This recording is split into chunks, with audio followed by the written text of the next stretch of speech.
Welcome back to the Property Pool Podcast. My name is Edwidge Paul. That is today. As always, I'm your host for today, and we are going to have some fun. I'm pretty much going to be breaking down the 10 of the biggest myths in real estate. All right. Those myths can actually break it or make it in your business. And of course, they actually can have and will have influence by making certain decision because they are ideas that other people actually believe in and can actually influence your business. So today I'm pretty much going to be breaking down, setting the record straight. So with that being said, let's debunk some of the biggest 10 of the biggest myths and once and for all. All right. So let's kick things off with one of the most persistent in real estate. Spring is the best time to sell your home. Yes, you have heard that if you've been around at least for a couple of years. All right. So now, yes, it is true. The springtime, you actually can see a lot of listings hit the market. In traditional, more buyers are usually looking around that time. Yes, it is true. But that doesn't necessarily make it the best time for you. Why am I saying that? Everybody's situation might be different. In fact, selling in fall or even winter can be an advantage for you. Why am I saying that? During the fall and winter time, there seems to be less competition. And serious buyers are always looking, no matter what time, whether the economy is actually good and whether the economy is bad. Serious buyers never stop buying. Yes, I said it. All right. It all depends what's your current situation. So with that being said, you also hear another misconception, especially around first-time buyers. You need 20% to buy a home. The reality is you don't. Yes, I said it. The reality, you don't. There are many mortgages options that allow buyers to put down as little as 3 to 5%. All right. First-time buyer programs like government-backed up loan, FHA, VA, often require much of a lower down payment. In fact, the average down payment for the first-time buyer is around, 6 to 7%. All right. So if you're actually holding up or buying and you're thinking about saving for a huge down payment, think again. So like I always say in my previous episode, always speak to licensed professional, mortgage lender, so you could actually explore your options. So you might be closer to be buying your home more than you think. All right. So don't be so stagnant to what you think. There's always a new way to think. And that's one of the reasons why I wanted to set the record straight. With that being said, we're moving along. All right. You always hear renovated your kitchen before selling. Now, a kitchen can definitely be a focal point for buyers. Yes, it is true, but it's not always the best place to invest your money. All right. Major kitchen renovation can cost tens of thousands of dollars. Yes, it is true. You won't necessarily recoup those investments that you actually put in. So you always got keep in mind am I going to get all that money back? Because if your comps is not comparing based on the amount of you actually put into that property, you may not be able to get it back. What am I saying? Your comps or your market comparison, what your neighborhood is selling for, apple to apple. In other words, houses that have similar size. I said you should focus on smaller cosmetic instead of like upgrades, fresh paint, new cabinet, hardware, update lighting. Those can give your kitchen a fresh look without breaking the bank. You don't have to get a new kitchen, none of that stuff. And remember, different buyer actually might be able to prefer different things. Some might care more about an extra bedroom or finished basement. So I know some of the dads, they're like, hey, listen, I want my man's cave, so let's get a finished basement. Right? Like I said, apple to apple, oranges to oranges. Look what your neighborhood is actually selling for. Just keep in mind what you actually choose to put into the property, because you may not be able to get that money back. So next one is something I hear a lot. You can save money by selling your home without an agent. Of course you can, right? You could save money on commission, but many sellers that actually doesn't realize that an experienced agent can actually help you net more money overall. Just because you don't use an agent doesn't mean that you're going to necessarily actually save you a buck or two.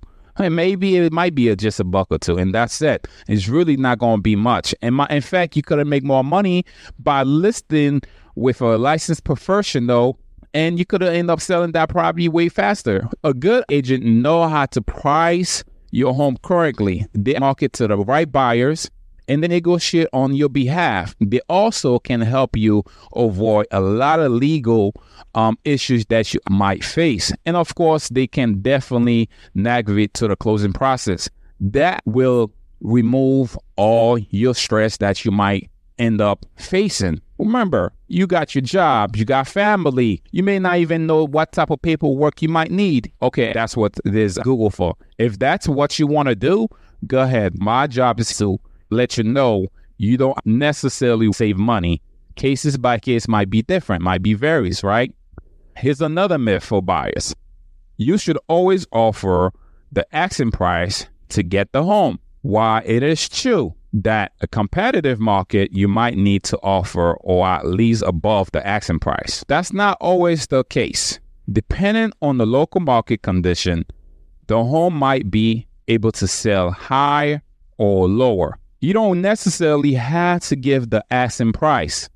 The key is to work with a knowledgeable realtor who actually can help you make the comparable sales and access the true value of the home. Sometimes a home is priced higher than it should be. Keep in mind of that. You can actually get it for less by negotiating smartly. So it's not necessarily that you actually have to give the asking price. Here's another real estate myth. All realtors are the same. This couldn't be by farther from the truth. Just like any profession, realtors have different level of experience, expertise, and specialize. They specialize in different things. Some realtors you may know, they are more focused on luxurious home, while others are expert in first-time home buyer or investment property, like I am. So don't just hire any realtors you met. Do your research first. Read reviews. Ask about the experience in your local market, right? While myself, I might be an expert in Philadelphia because this is where I'm located at. Yes, I know the Philadelphia market pretty well. I know the surrounding area pretty well. Pennsylvania. While Michigan, I may not know much about it because I'm really not knowledgeable to that market. So you just got to keep in mind who you choose make a big difference. So moving along, let's talk about those online home value tools like Zillow's Mister. The myth that online home valuation are always accurate. Now, while those tools can give you general ideas of home value, they don't account for many factors that affect the local price, such as the home condition, recent upgrade, or local market trend. These online, like Zillow's Semester, they rely on the algorithm and public data, which can be outdated and incomplete.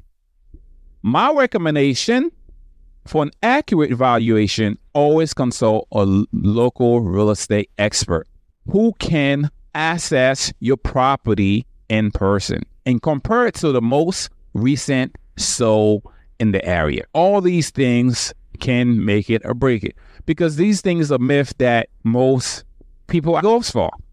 Buy the cheapest home in the best neighborhood. I'm sure you have heard that, whether you're in real estate or not. They say it's always a good investment. Buying a less expensive home in a desired area can offer great upside potential. It is not a guarantee win. The key is to evaluate the amount of work the home needs, whether the investment and the renovation will result a great return. Sometimes the cheapest home requires so many repairs that it ends up being the most costly in the long run than buying a slightly more expensive home that was ready to move in. Just keep in mind of that. Just because you hear this, it's common, it doesn't mean that it will work for you. Do your work. Do the research, evaluate, Compare apple to apple, do the math, pull out your spreadsheet. If you don't have a spreadsheet, reach out to someone you think that might have it. Most investors, most realtors, most lenders should have a spreadsheet laying around. In those spreadsheets, you should be able to plug in the numbers. A calculator will help also. Every cell phone now have some type of calculator, so you could do the math. How much am I paying for this property? How much work this property need? How much am I going to get back? Am I going to be able to get all the money that I put in? Do your research. Another myth is that the listing price is the final price. In reality, the listing price is just the starting point for the negotiation. Many homes sell for more than the asking price in a competitive market, especially if the market is hot. But in the slow market, buyers might be able to negotiate the price. The final sale price depends on a variable of factors. Home condition, how long it been on the market, the current demand in the area. Don't assume the listing price is the set in stone number. Nothing is set in stone. Nothing is guaranteed. Finally, this myth that real estate agents want to make a sale. I hear it all the time. While it is true that agents earn commission based on sales, a good agent is focused on building relationship and helping clients achieve their goal. An agent who is only concerned with making the sales won't last long. Guarantee, I promise you this. Yes. If an agent is just focused on making money, they will not last long. Because this is a people business, a relationship. Trust is where it's stored in real estate. And most successful agents know that putting their client's need first is the key to long-term success. There you have it, 10 real estate myths debunk. I hope this episode helped you navigate the real estate world with a little more confidence and a lot less confused. So whether you're buying, selling, or investing, it is important to separate facts from fiction so you can make an informed decision. So with that being said, thank you for tuning in for this week of episode of the Property Pro Podcast. If you found this episode helpful, don't forget to subscribe, share this episode with anyone who might be able to listen. Until next time, take care and happy hunting. And remember, health is wealth. Take care of yourself, good people. Peace.